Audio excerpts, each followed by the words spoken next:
Hello Aries friends, I'm Annie Botticelli and welcome to my Aries November 2021 Astrology Must Knows Horoscope Forecast. Definitely go to anniehelpsyou.com. That is the interface for all of the free goodies that I make for you each month. You don't want to miss anything I work hard to make. If you forget the name of that site by the end of the video, you can click on the little more button with the arrow underneath the video and you'll reveal the notes there with the link. Also, if you'd like to be a professional astrologer, or you just would like to have support in your learning process to help yourself and your friends and family, you will love my Becoming a Professional Astrologer Mastery Course, which you can see at lumelife.com, L-U-M-E life.com. I also have free courses at that site, including one on abundance and creating money. So if you're challenged in that area, you want to check out my free course at lumelife.com. Okay, so 2 admin notes for Aries to make the most of this video. The first is that this is for you if Aries is your sun sign, your moon sign, your rising sign, and those of you more hardcore people who go even deeper into your charts. So if you've got your Mercury or your Venus or your Mars or whatever you watch for, if Aries is that placement, then this is for you, and this information is going to be a piece of your astrological picture. Also, if you're a late degree Aries, so if your birthday is April 11th or so through the rest of the sign, or 20 to 29 degrees is your degree placement, the later in April and the later in degree, the more this is true. I also recommend that you watch my Taurus reports in addition to the Aries reports, because you cuspy people have a more complex read and you will want to see both resources. Okay, so I have Aries rising, so every time I do the Aries report, I'm also speaking to myself. Okay, so there's definitely some additional meaning and zest from my personal experiences watching these transits go by, and so you get to benefit from that, so that's cool. So I love this month. November is one of my favorite months of the whole year, and I'm going to go into the reasons why. We'll talk about some things to watch out for. We've got a big epic time of radical change because we're back in eclipse season and we are ending out one eclipse cycle and starting another. So we're going to talk in a lot of detail about that. We'll also talk about why I go into so much detail with the eclipses, why they're so important and why they should matter to you. Okay, so one of the first must-knows is that we have more sweet aspects this month compared to salty, and we haven't had that happen since May. So that's something to celebrate. It's right on the top of my list right now. If you want a write-up of all of the aspects, sweet and salty, what they are, what you can expect from them delivered into your inbox 1 month early, that site, anniehelpsyou.com, has a sign up for my newsletter, and I only send out a few newsletters a month. I don't spam you. I don't like to be spammed. They're very content rich to help you make the most of all the starry opportunities. But for our purposes today, I want you to note down some dates. November 26th through 30th, sweet aspects, 9 of them piled up. 7 of them are on the 29th and 30th. So that's rare that happens, just an unimpeded flow of sweet aspects. So definitely mark those and look out for positive things then. You'll also want to mark November 19th on the calendar because that's when the 27-degree full moon in Taurus lunar eclipse is going to be, and we are going to talk at length about the old eclipse cycle and the new one. But I just wanted you to have that down while we're talking about dates. Now, the eclipse season did start in early October, so you might be really seeing the themes of the closing out of things. Even in September, some whispers of what the closeout of the Sagittarius-Gemini eclipse cycle will look like and what the new stories of the Taurus-Scorpio eclipse cycle will look like. Okay, so another big must-know and another reason why I love this month is that we are dancing in between the post-Mercury retrograde, that was September, October, and the pre-Venus retrograde, which is starting November 18th as the shadow period, Venus going retrograde in the middle of December until the end of January, and that post-shadow period lasting until the beginning of March. Venus rules a massive amount of areas of our lives and ones that people really care about. Their love, romance, their money, their finances, right? The design projects, cosmetic things, things we do to our bodies that are, our hair, our wardrobe, our image, all of those things are all wrapped up into the Venusian influence. So you'll want to get up to speed on Venus retrograde. And fortunately, I am your friend in this. I have tons of resources. You can start out by searching for Annie Botticelli Venus retrograde and watch my video on the topic. There are certain things that are not great to do in Venus retrograde, and you'll want to know what they are because in the earlier part of November, it is great to do all of those things that it's not great to do in Venus retrograde. So if you've been planning any of these things, you might want to shift your plan to before or after the Venus cycle. I also have a Venus retrograde through the signs and houses on my website, anniehelpsyou.com. So you can check those out, and we'll talk more about how that Venus retrograde will affect you personally in the December report.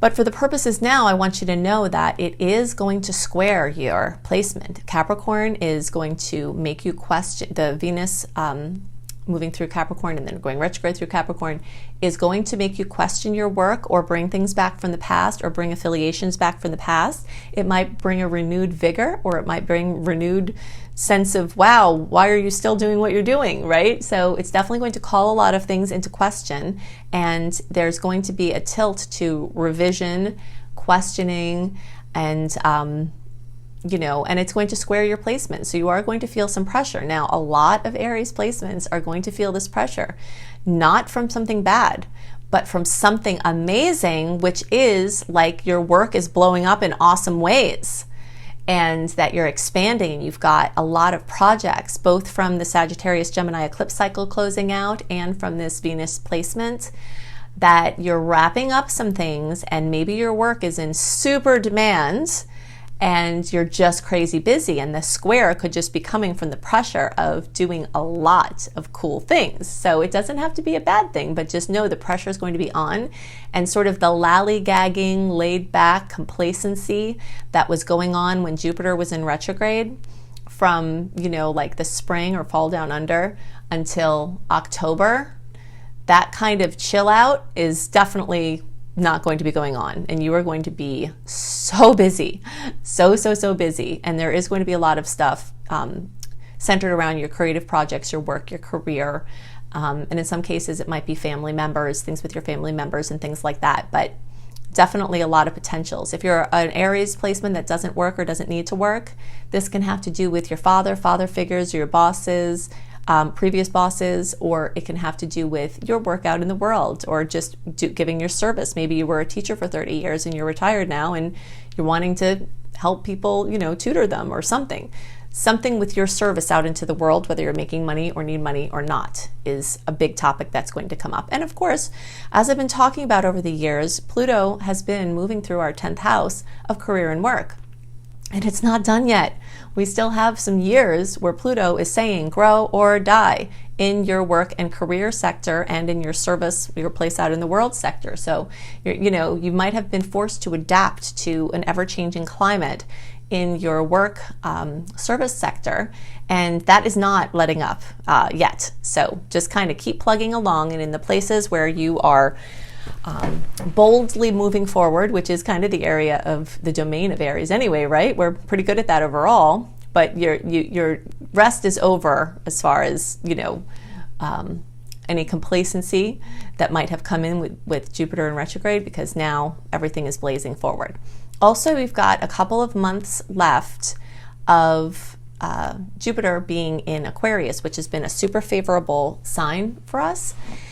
And then Jupiter is going to go in Pisces, and that is going to take on a whole new meaning and really shift some things for Aries placements.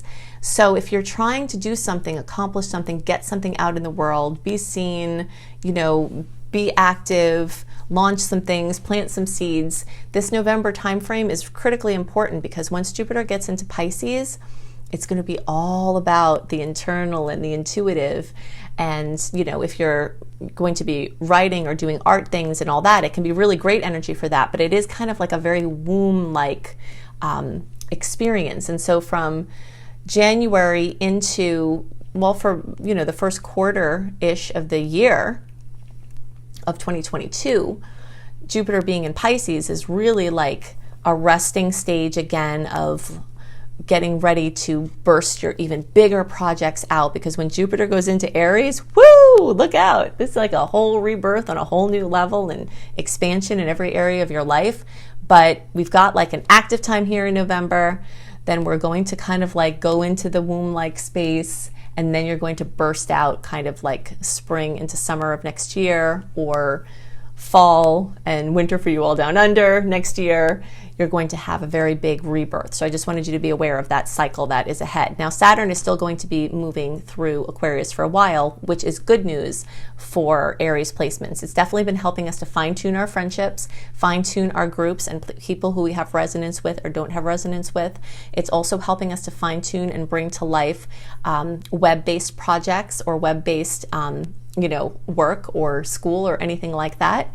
And also to get caught up with technology. No matter what age you're at, you're having an opportunity to use technology as a really big support for your life in ever-changing ways. So kind of just be on the lookout for that. Okay, so we've got a lot of movement through Scorpio. And when that happens, it does bring heavy emotion, and it does bring a continued focus on relationships, which we've been having September, October, November, very focused on relationship space. You're likely going to be seeing friends more or interacting with them more, or meaningful friendships. You might start getting back in touch with people or meeting important people. And some things to iron out in your love life, possibly some things to iron out in your work life, because the angle that those Scorpio placements make are a little bit challenged. So you might notice that every year around this time, October, November, there's a little bit of kind of pressure put on your romantic space or your business workspace. Now, as I talked about before with the Venus going to be moving through Capricorn and creating a challenging aspect, the challenging aspects don't have to be something bad, but it does mean pressure. And you are going to be under pressure to resolve things within your relationships. And for many Aries, this is going to be around forgiving somebody in your family. All right, so this is really critical because the houses that are going to be aspected for Aries with the Taurus Scorpio eclipse cycle that starts this month and goes until the end of 2023 is also the houses of your financial picture and others' financial pictures, including family money, including inheritances, including death. Okay, so I want to scare you. Most people are not going to have any kind of issues with things like that.